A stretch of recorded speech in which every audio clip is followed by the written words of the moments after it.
আসসালামু আলাইকুম। I hope সবাই ভালো আছেন। অ্যাজ এ ট্রাভেলার এবং অ্যাজ এ ট্যুরিজম ইন্ডাস্ট্রিতে কাজ করার দরুন যারা বর্তমানে ইন্ডিয়ার ট্যুরিস্ট ভিসা মানে যাওয়ার প্ল্যান করতেছেন তাদের জন্য ৬টা জিনিস বলি। ৬টা জিনিস শেয়ার করি, যে ৬টা জিনিস হইলে আপনার বা যে ৬টা কারণ থাকলে আপনার বর্তমানে ট্যুরিস্ট ভিসা হওয়ার সম্ভাবনা কম। আপনার ফাইল সাবমিট করেও লাভ হবে না। প্রথমত হচ্ছে আপনার এন্ট্রি রিফিউজড। এন্ট্রি রিফিউজড কি?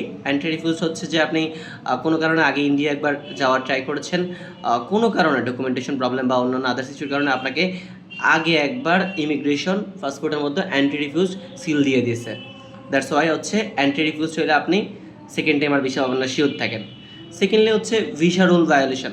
যেমন আপনি যে ভিসার যে রুলগুলো থাকে সেগুলো আপনি ভায়োলেট করছেন, মানে মানে হচ্ছে আপনি মানেন নাই। যেমন হতে পারে আপনি মেডিকেল ভিসায় গিয়ে থার্ড পার্টি অ্যাম্বাসি ফেস করছেন, বা থার্ড পার্টি লাইক ঘুরতে গিয়ে হচ্ছে থার্ড পার্টি অ্যাম্বাসি ফেস করছেন, বা আপনি হচ্ছে একটা করতে গিয়ে আরেকটা করছেন। বেসিক্যালি ভিসার রুলগুলো হচ্ছে বেসিক্যালি এমন। থার্ডলি যদি বলি সেটা হচ্ছে ফ্রেশ পাসপোর্ট। যদি আপনার পাসপোর্ট একদম ফ্রেশ হয়ে থাকে, আগে পরে কোনো ভিসা না থাকে, বর্তমান সিচুয়েশন বাংলাদেশ এবং ইন্ডিয়ার যদি কূটনৈতিক অবস্থা বলি, তাহলে আপনাকে এখন এই মুহূর্তে ভিসা দেওয়ার সম্ভাবনা কমই বলা যায়, রিজেক্ট হওয়ার সম্ভাবনা বেশি।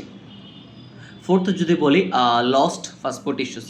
যদি আপনার আগে পরে পাসপোর্ট হারাই থাকে, যদি পাসপোর্ট হারাই থাকে বাট উপযুক্ত ডকুমেন্টেশন নাই, লাইক জিডি কপি বা পুরান পাসপোর্ট বা যে ডকুমেন্টগুলো থাকে সেগুলো না থাকে, সেক্ষেত্রে আপনার ভিসা পাওয়ার সম্ভাবনা খুবই কম বলা যায়।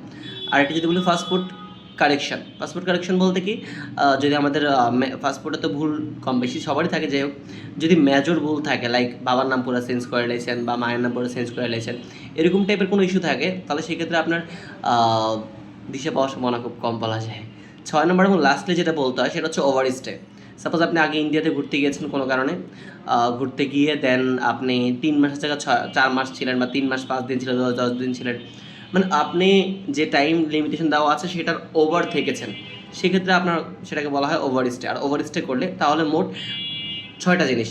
ফার্স্ট অফ অল হলো অ্যান্টি রিফিউজ, সেকেন্ড হলো ভিসা রুল ভায়োলেশন, থার্ড হচ্ছে ফ্রেশ পাসপোর্ট, ফোর্থ হচ্ছে লস্ট পাসপোর্ট ইস্যুস, ফাইভথ হচ্ছে পাসপোর্ট কারেকশন, সিক্সথ হচ্ছে ওভার স্টে।